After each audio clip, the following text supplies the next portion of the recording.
Alors, je reviens d'abord sur les réactions d'oxydoréduction. Alors, c'est probablement à vérifier, mais à mon avis, c'est comme ça.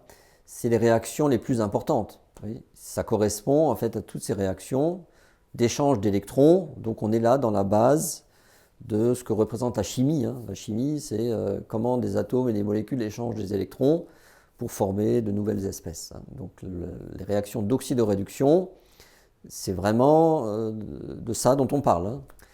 Et donc, quand on parle de réaction d'oxydoréduction, il y a un oxydant qui est une espèce qui a tendance à prendre des électrons, et il y a le réducteur qui est l'espèce qui va donner des électrons. Alors, cette première notion est tout à fait fondamentale. Il faut que vous la maîtrisiez totalement et parfaitement.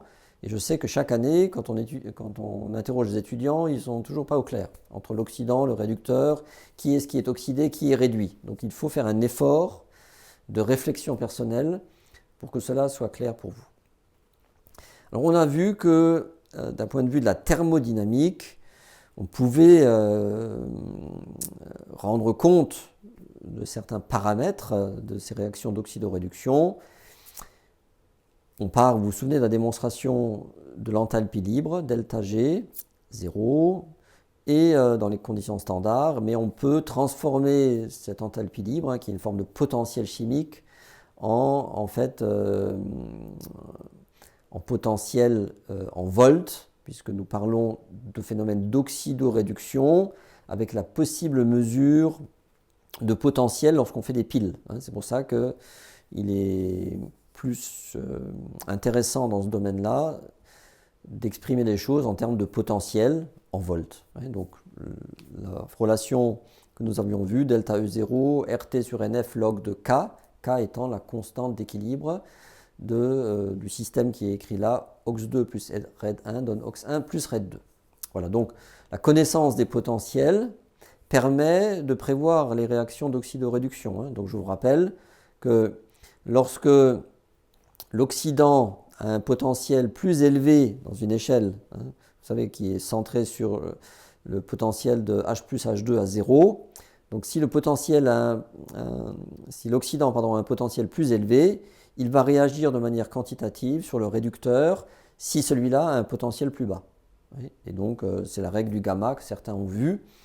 Et ça s'explique par le fait que vous avez trouvé une différence de potentiel positive et donc une constante d'équilibre largement supérieure à 1. Et donc ça veut dire que la réaction est largement déplacée vers la droite. Okay, donc voilà, ça c'est des rappels. Et maintenant, il y a, quand on transforme la RT sur NF et qu'on l'exprime correctement, en laissant bien sûr apparaître le petit n, nombre d'électrons échangés entre l'oxydant et le réducteur.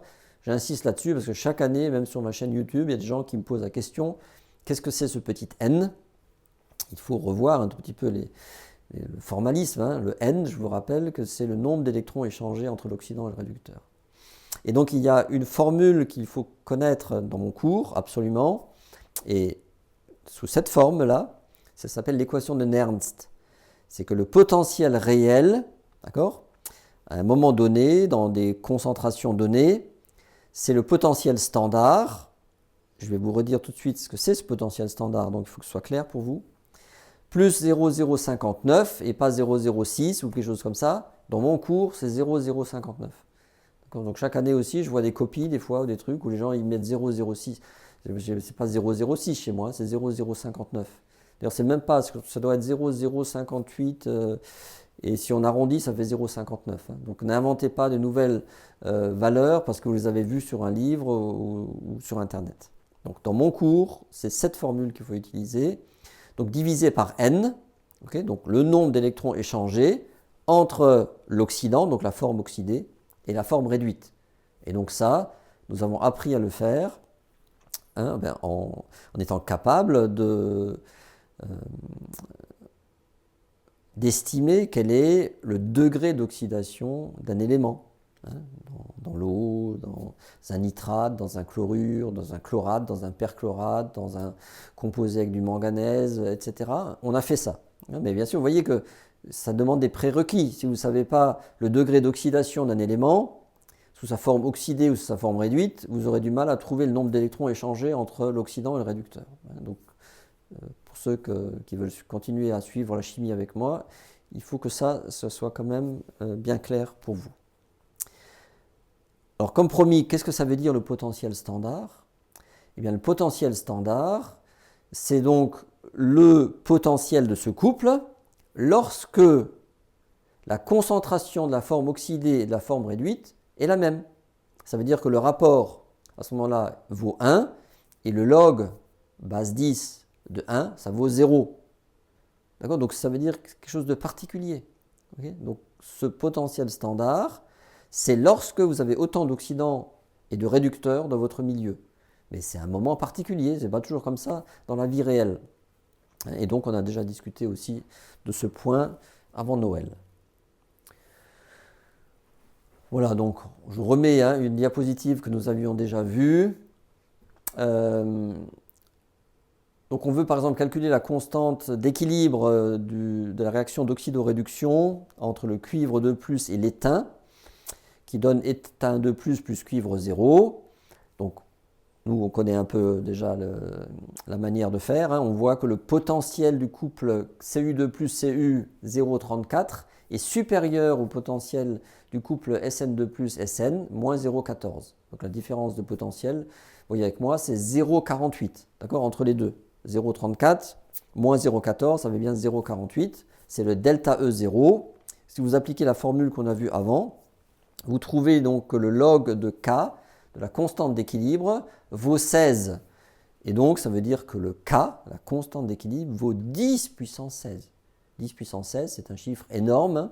Ça veut bien dire que la réaction là, qui est écrite sur la diapo, elle est largement déplacée vers la droite. On dit que la réaction est quantitative. C'est-à-dire que, si vous voyez, il ne reste plus rien. Il ne reste ni cuivre 2. S'il y a des quantités stoichiométriques de cuivre et d'étain, à la fin, il n'y a plus de cuivre 2, il n'y a plus d'étain. Il n'y a plus que de l'étain 2+, et du cuivre 0. On est d'accord? Voilà, donc c'est l'idée que l'oxydant le plus fort réagit sur le réducteur le plus fort. C'est lié au fait que le delta E0, à ce moment-là, doit être positif. Maintenant, si on regarde l'application de ce formalisme dit de Nernst à un équilibre où on voit apparaître non seulement l'oxydant et le réducteur, mais aussi une autre espèce qui est présente en solution. Et bien sûr, nous qui travaillons en solution aqueuse, les espèces qui nous intéressent tout particulièrement, c'est H+, ou H3O+, et OH-. Vous voyez, ces espèces-là, parce que ces espèces-là, vous savez bien que c'est elles qui gèrent le pH.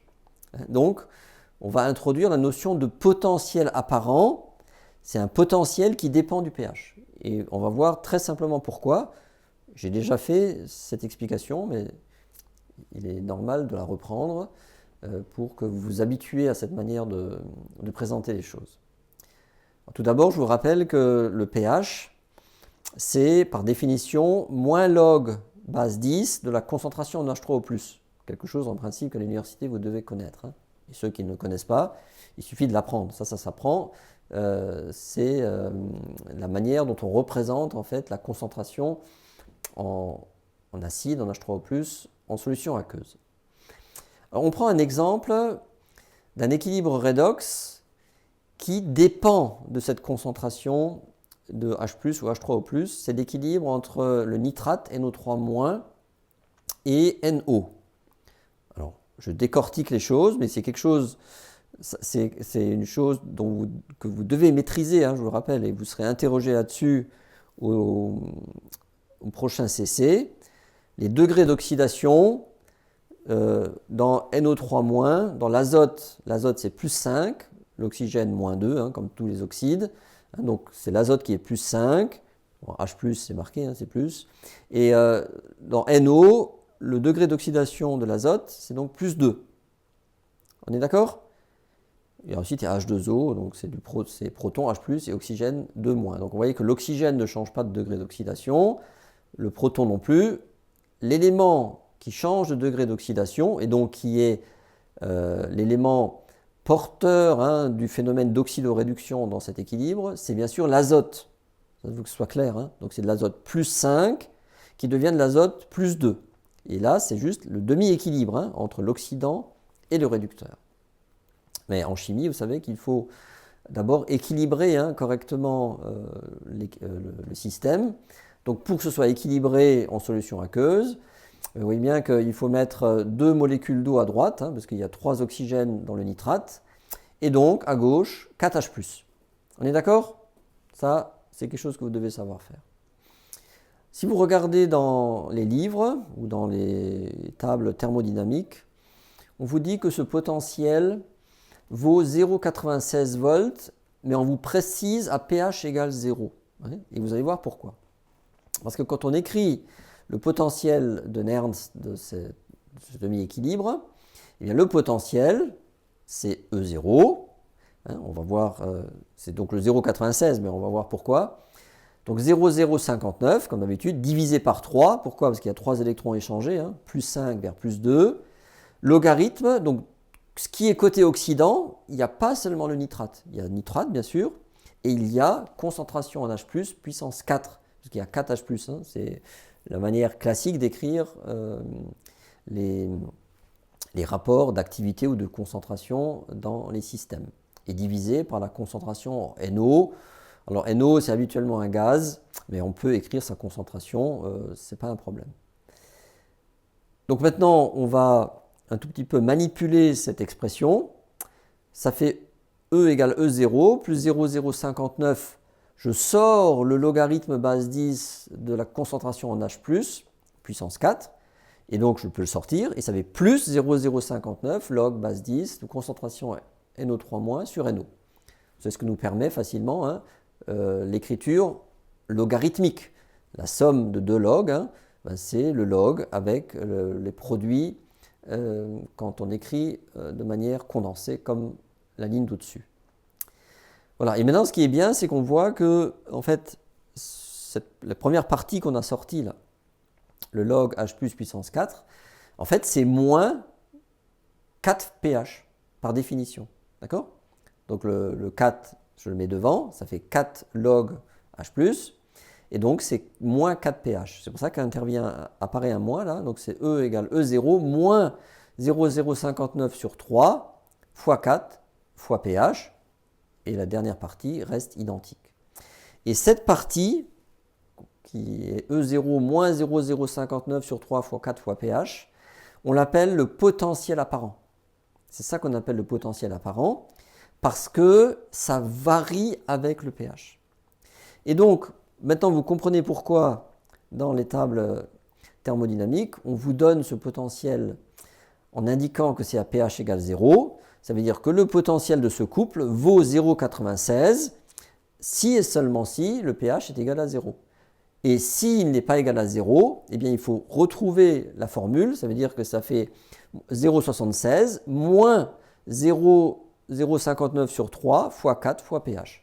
Donc vous voyez que si pH est égal à 10, eh bien le potentiel de ce couple est beaucoup plus faible. Donc il diminue, bien sûr, avec le pH. Comme dans beaucoup de cas, on verra, mais ce n'est pas toujours comme ça. On verra des exemples dans les diagrammes de Pourbet où quelquefois le potentiel peut monter avec le pH. Est-ce que vous comprenez ça? Donc vous voyez que ça, c'est directement lié à l'écriture de l'équation de Nernst. Et donc ça, il faut vous habituer à faire ça. Il y a une manipulation des logs, mais ça fait partie des acquis en principe à l'université. Alors je reviens sur d'abord la notion d'acido-basicité selon Bronsted. Parce que vous vous souvenez, on a vu dans les cours précédents des acides de Lewis aussi. C'est pas lié. Donc là, c'est l'acide de Bronsted, c'est une définition tout à fait précise. L'idée, c'est qu'une substance, lorsqu'elle est dans l'eau, peut perdre ou donner, si vous voulez, H+, ou H3O+, à la solution. On dira que c'est un acide de Bronsted. Et parallèle, il y a des substances qui sont capables de prendre ce H3O+, mais vous le savez, ça veut dire en fait de donner au H-. On appelle ça des bases. Et pourquoi il faut corréler les deux à cause du produit ionique de l'eau. Vous vous souvenez que l'eau, en tant que solvant, présente cette propriété tout à fait remarquable, c'est que la molécule d'eau elle-même est en équilibre dans sa solution. Une partie des molécules d'eau se transforme en H3O+, et OH-. Et le produit, donc cette dissociation de l'eau, elle est caractérisée par une constante que vous connaissez, qu'on appelle Ke, qui vaut 10-14 dans l'eau. Donc ça, c'est une notion qu'il faut connaître absolument, sinon vous ne pouvez rien comprendre, bien sûr, en chimie en solution aqueuse. Si ce n'est pas clair, revoyez des cours du premier semestre ou certaines vidéos de ma chaîne YouTube où je reprends ça. Donc aujourd'hui, je vais un peu plus vite. Donc, les définitions maintenant précises de Bronsted, c'est que lorsque vous mettez une substance type AH, donc qui est susceptible, d'accord, de donner H+ à la solution, eh bien, elle réagit sur l'eau, et à ce moment-là, l'eau est considérée comme une base pour cet acide. Donc AH plus H2O donne H3O+, plus A-. Et vous voyez que AH est devenu A-, donc est devenu une base. On dira que c'est la base conjuguée. Et H2O, considéré à ce moment-là comme une base, est devenu H3O+. Okay, c'est la manière d'écrire, mais c'est comme si vous disiez, en fait, H+, l'acide AH a donné H3O+ à la solution. Voilà, donc ceci est, comme dans tous nos équilibres, caractérisé par une constante d'équilibre Ka, concentration d'H3O+, fois concentration en A-, divisé par concentration en AH, d'accord, l'acide non dissocié en solution. De la même manière, on définit ainsi les bases, qui sont les espèces qui vont réagir sur l'eau pour donner OH-. Et dans ce moment-là, l'eau est considérée comme un acide, et l'acide donne la base conjuguée OH-. Okay, et donc, on parle de couple acido-basique, et c'est Bronsted qui a introduit ces notions pour la chimie en solution aqueuse.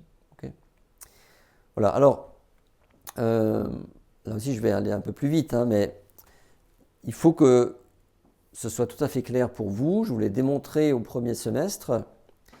Lorsque vous avez un acide fort, c'est-à-dire qui se dissocie de manière quantitative, on dit que la base conjuguée est négligeable, premièrement.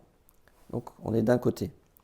Maintenant, si vous regardez les bases fortes, une base forte comme NaOH, on dit que son acide conjugué est négligeable. J'insiste là-dessus parce qu'il faut bien marquer les esprits. Et ensuite, entre les deux, il y a les acides faibles qui ont toujours comme base conjuguée des bases faibles. D'accord ? Donc, s'il vous plaît, ne dites pas, comme j'entends encore trop souvent, parce que l'acide est faible, la base conjuguée serait forte. Ou parce que la base est faible, l'acide conjugué est fort. Non, non, non et non. Un acide faible est associé à une base faible. Et c'est quoi les acides et les bases faibles? Ce sont des espèces qui sont certes peu dissociées dans l'eau, mais qui modifient le pH. Si vous mettez un acide faible dans l'eau pure, l'eau va devenir plus acide. Si vous mettez une base faible dans l'eau pure, l'eau va devenir plus basique. Par contre, si vous mettez un acide négligeable dans l'eau ou une base négligeable dans l'eau, il n'y a pas de modification notable du pH. C'est ça que ça veut dire. Et donc en TD, à partir d'aujourd'hui, cet après-midi, pour ceux qui sont avec moi, on refera des petits calculs comme ça. Et d'ailleurs, sur ma chaîne YouTube, il y a déjà une vidéo que j'avais enregistrée lors du premier confinement sur ces calculs de pH. Il faut que vous, même si peut-être vous avez compris à peu près, il faut que vous regardiez sur une feuille blanche et vous êtes capable de recalculer ces pH des acides forts, des acides faibles, des bases fortes et des bases faibles. C'est très important. D'accord ? C'est quelque chose qu'il faut que vous, qui soit totalement connu de vous. Il ne doit pas y avoir d'hésitation là-dessus. Voilà, donc on trouve dans la littérature ce genre de tableau que j'ai reconstruit sur cette diapositive, qui montre le lien entre les acides forts, les bases négligeables, etc.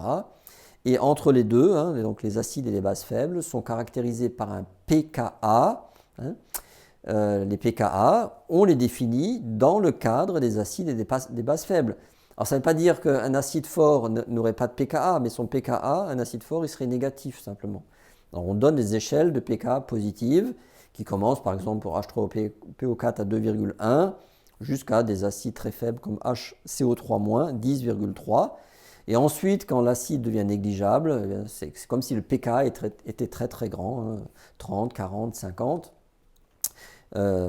Mais on regarde là des faits d'augmentation potentielle du pH, de la base conjuguée ou de l'acide négligeable, et on voit qu'à un moment, il n'y a plus d'effet. Donc il n'y a plus d'effet, on parle d'acide négligeable. Donc c'est ça la notion de négligeable, hein. C'est-à-dire que vous mettez par exemple du Na+, dans l'eau, ben, ça ne change pas le pH. Si vous mettez du Cl- dans l'eau, qui est une base négligeable, ça ne change pas le pH. Hein, c'est ça qu'il faut comprendre. Par contre, si vous mettez un acide faible comme CO2 dans l'eau, vous savez, quand on fait buller, là, vous avez ça, des soda stream à la maison, que vous mettez des bulles, que vous buvez de l'eau gazeuse, l'eau qui a été un peu gazifiée par CO2 est un peu plus acide. C'est pour ça qu'on conseille quelquefois, pour ceux qui ont des problèmes de digestion, de prendre un peu d'eau gazeuse, mais ne buvez pas tout le temps de l'eau gazeuse, hein, parce que l'eau gazeuse est acide, plus acide que l'eau plate. Ensuite, équilibre de précipitation. Donc là, je vous avais expliqué les concepts à partir de deux exemples. Un exemple de la vie de tous les jours. NaCl, le sel de cuisine, c'est un solide. Et vous savez que vous en mettez un tout petit peu dans l'eau, eh bien, si vous remuez un tout petit peu, ce sel, ce solide, disparaît. Alors il disparaît, il change de forme, mais c'est un phénomène assez extraordinaire en réalité, hein, parce que tout ne disparaît pas. Si vous mettez votre doigt dans l'eau, il ne disparaît pas, heureusement, hein, d'accord ? Mais le sel, oui.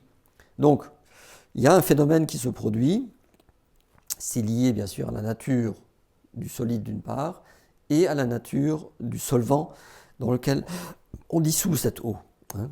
Alors NaCl, par exemple, on sait que ça donne Na+, en fait solvaté, plus Cl- solvaté, et c'est un équilibre, comme tout ce que nous voyons cette année, et cet équilibre est caractérisé par une constante d'équilibre, et là en l'occurrence la constante Ks, comme S comme solubilité, vaut 36. On va voir sur la slide suivante que ceci nous permet de calculer par exemple la masse maximale de NaCl qu'on peut dissoudre dans 1 litre d'eau. C'est pas infini, c'est ça que ça veut dire. Hein. Ça veut dire que vous pouvez faire l'expérience chez vous, parce que maintenant vous êtes chez vous là.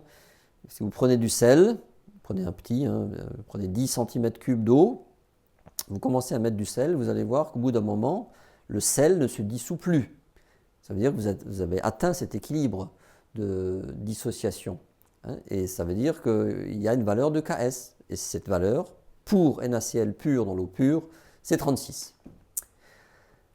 Maintenant, un autre exemple plus troublant.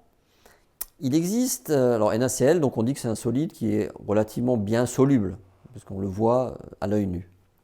Mais il existe beaucoup de solides qui, lorsqu'ils sont mis par exemple dans l'eau ou dans un autre solvant, on a l'impression qu'ils ne sont pas du tout solubles. C'est-à-dire que si vous mettez par exemple Ag2S, donc le sulfure d'argent dans de l'eau, vous revenez le lendemain, vous avez l'impression qu'il ne s'est rien passé. Hein. Vous avez beau touiller comme vous voulez, vous chauffer, il ne se passe rien.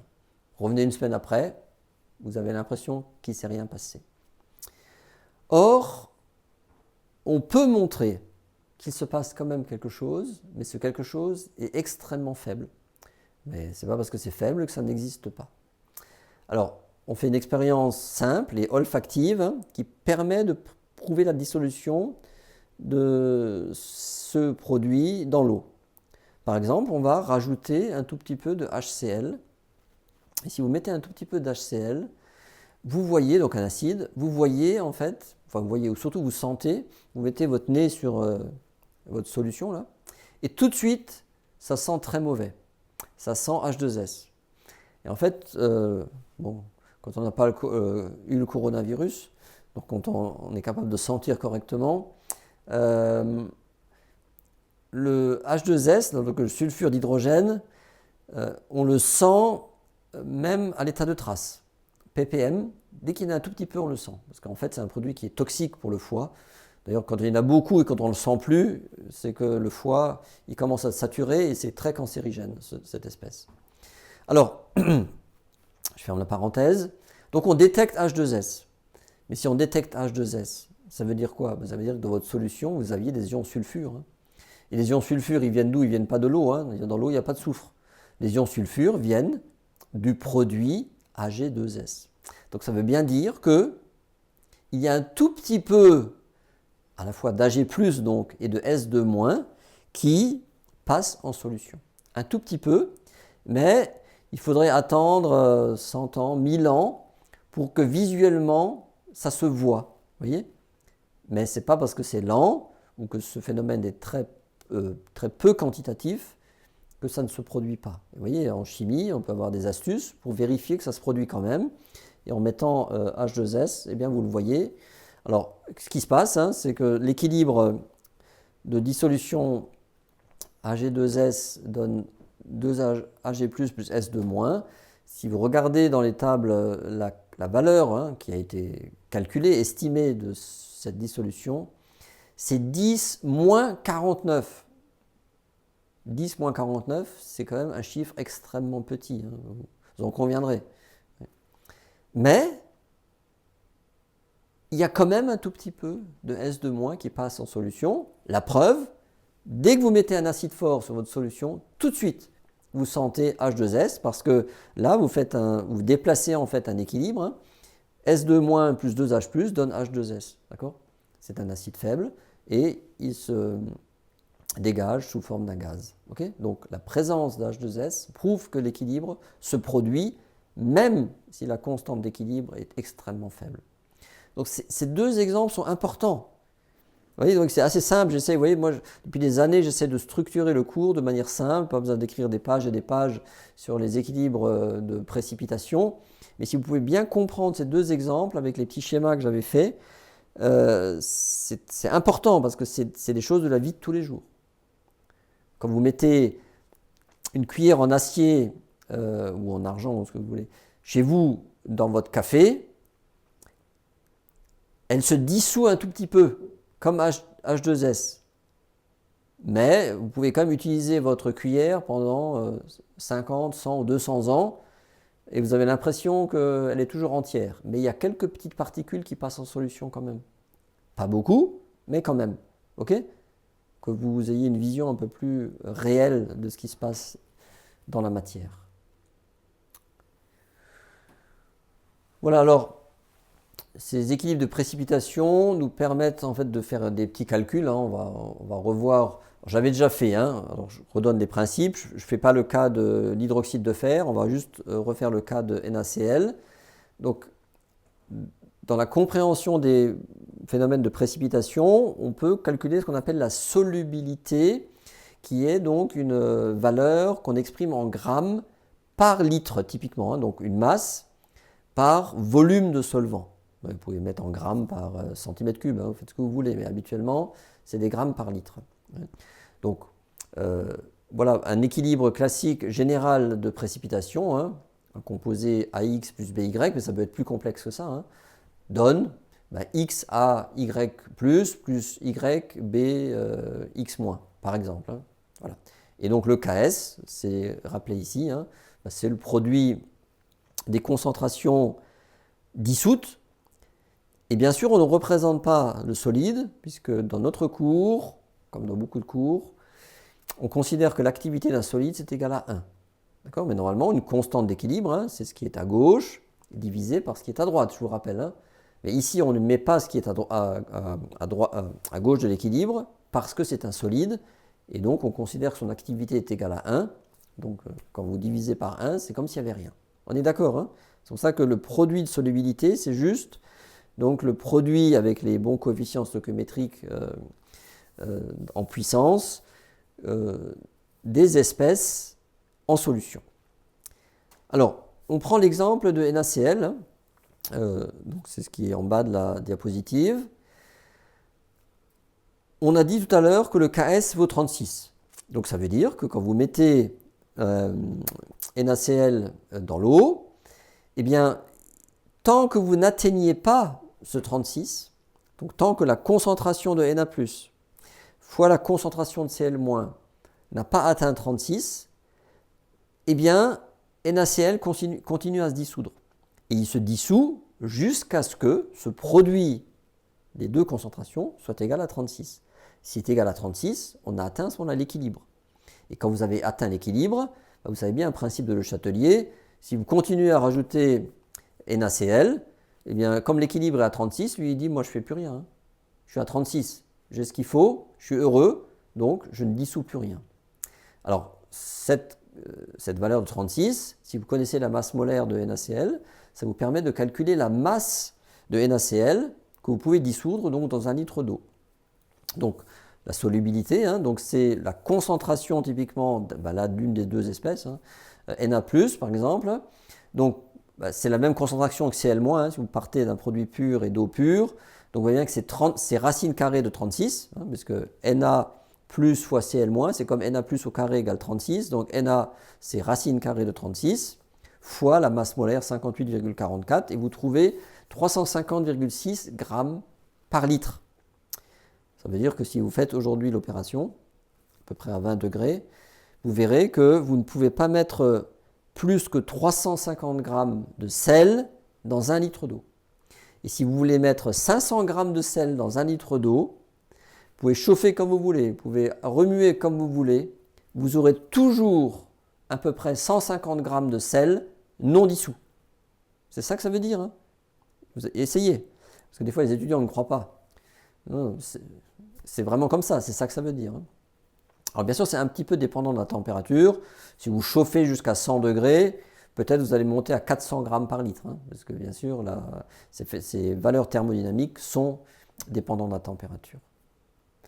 Voilà, donc plus le Ks est grand, donc pKs petit, plus le solide est soluble. Hein, Ks 36 pour NaCl, hein, donc c'est un pKs négatif. Et plus le pKs est grand, moins le solide est soluble. C'est l'autre exemple que j'avais déjà fait au premier semestre pour l'hydroxyde de fer 3 ou Ag2S qu'on a discuté juste avant. Est-ce que c'est bon pour ça? Monsieur? Sarah, je t'écoute. Oui, vous avez parlé de racine carrée à un moment et j'ai pas trop compris d'où ça sort la racine carrée.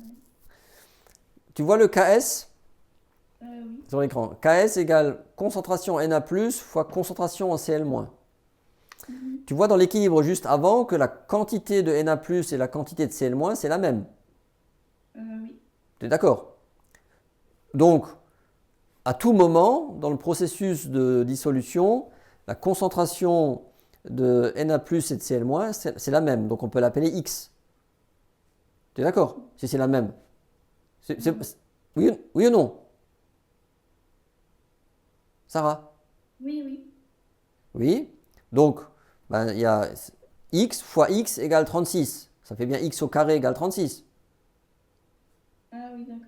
Donc X égale racine carrée de 36. D'accord, je vous remercie. C'est bon? Oui, c'est bon, merci. Bien. Alors, voilà ce que j'ai rajouté ce matin. Équilibre de complexation. Alors, peut-être vous le saviez, mais sinon je vous le rappelle ou je vous le dis. La plupart, peut-être tous, en réalité, des ions métalliques, lorsque vous les mettez en solution, en fait, surtout dans l'eau, qui est un solvant polaire, eh bien, ces ions métalliques ont tendance à s'entourer de molécules d'eau. On a vu ensemble, grâce à l'étude de la stéréochimie, que la petite molécule d'eau, coudée, possède un moment dipolaire, non nul. Donc c'est un solvant polaire, et ça explique beaucoup de ses propriétés. N'oubliez pas que l'eau, c'est quand même un bon solvant, ça dissout beaucoup de choses. Donc, un cation métallique, avec sa charge, a tendance à attirer autour de lui des molécules d'eau. Et selon bien sûr la taille de cet ion, et de ses caractéristiques électroniques, il va attirer plus ou moins 2, 4, 6, des fois 8 peut-être, molécules de solvant autour de lui. Par exemple, le cuivre 2+, ça n'existe pas comme ça, comme cuivre 2+, isolé en solution aqueuse. On sait, par des mesures spectroscopiques, que ce cuivre s'entoure typiquement de 4 molécules d'eau dans une première sphère, 4 molécules d'eau. Donc en fait, il existe en solution une espèce qui s'appelle CuH2O 4 fois 2+. L'espèce est toujours 2+, puisque la molécule d'eau est neutre électriquement, d'accord? Donc la charge ne change pas. Et d'ailleurs, des fois il y en a qui disparaissent, ça m'effraie, comme Greta a disparu à l'instant. La couleur bleue de ce cuivre 2+ en solution aqueuse est liée à ce complexe en solution. D'accord ? Et vous étudierez ça peut-être l'année prochaine dans des transitions électroniques permises dans le modèle du champ cristallin, vous verrez, de la formation de ces complexes. Mais ce n'est pas au programme de la première année. Voilà, donc habituellement on parle d'ions solvatés et quand on parle de Cu2+ en solution, on ne prend pas en compte la réalité de cette espèce solvatée.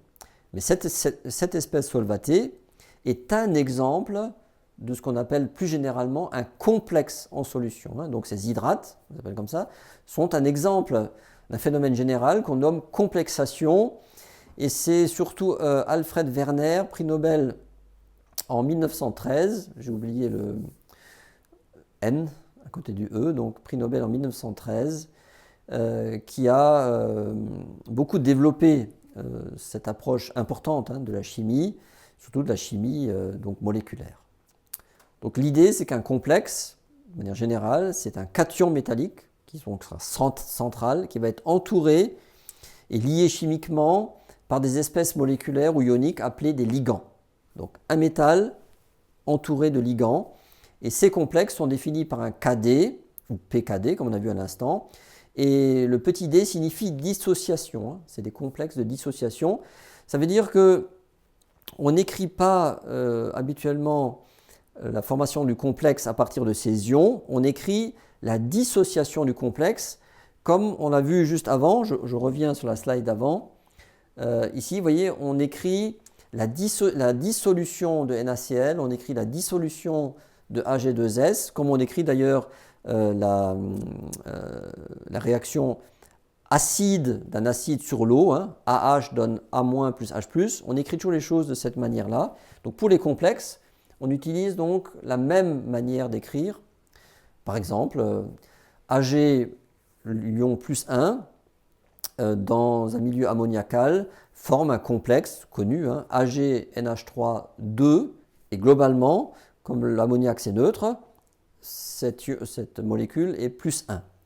Alors comme il y a deux NH3, on peut même montrer qu'on peut, si vous voulez, discriminer la complexation avec un premier NH3, c'est défini par un PKD1 de 3,4, puis un deuxième NH3, un PKD2 3,8. Ou alors, vous déterminez un PKD global de l'équilibre de dissociation tel qu'il est écrit.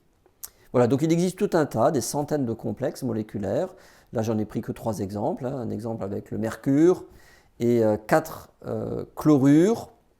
Vous voyez, c'est pour ça que, comme c'est du mercure 2+, avec 4 chlorures, il forme donc un complexe 2-, et on pourrait probablement, faudrait voir, déterminer un PKD1, PKD2, PKD3, PKD4 ou un PKD global. Okay, ou alors un autre, un complexe mixte avec l'aluminium, de l'eau et des ions hydroxydes, etc. etc.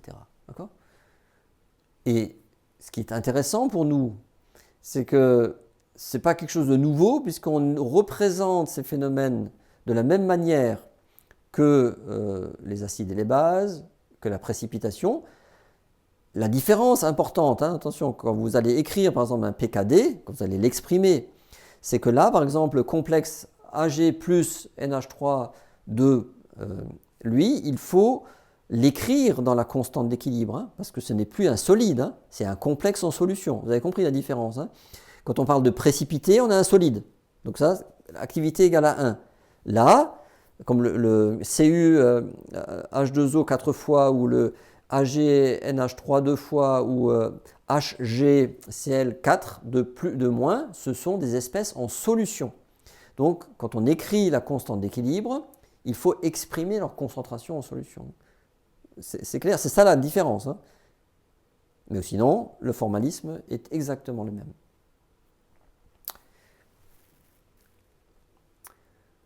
Voilà, donc ce que je voulais vous expliquer aujourd'hui comme premier rappel. Donc mon conseil pour cette vidéo qui va maintenant être placée à un endroit privé sur ma chaîne YouTube, et je vous enverrai le lien pour les autres groupes. Regardez d'autres vidéos que j'ai faites en amphi sur ma chaîne YouTube, parce que la semaine prochaine, je ne parlerai plus là des acides, des bases, oxydes de réduction.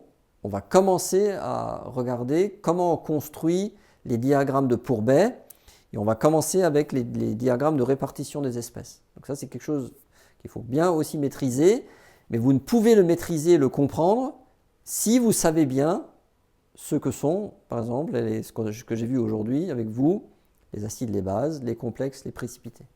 Il faut que ce soit clair, il faut que vous soyez capable d'écrire ces constantes d'équilibre, ou sinon vous ne pourrez pas comprendre la suite. Voilà, donc je vais doucement.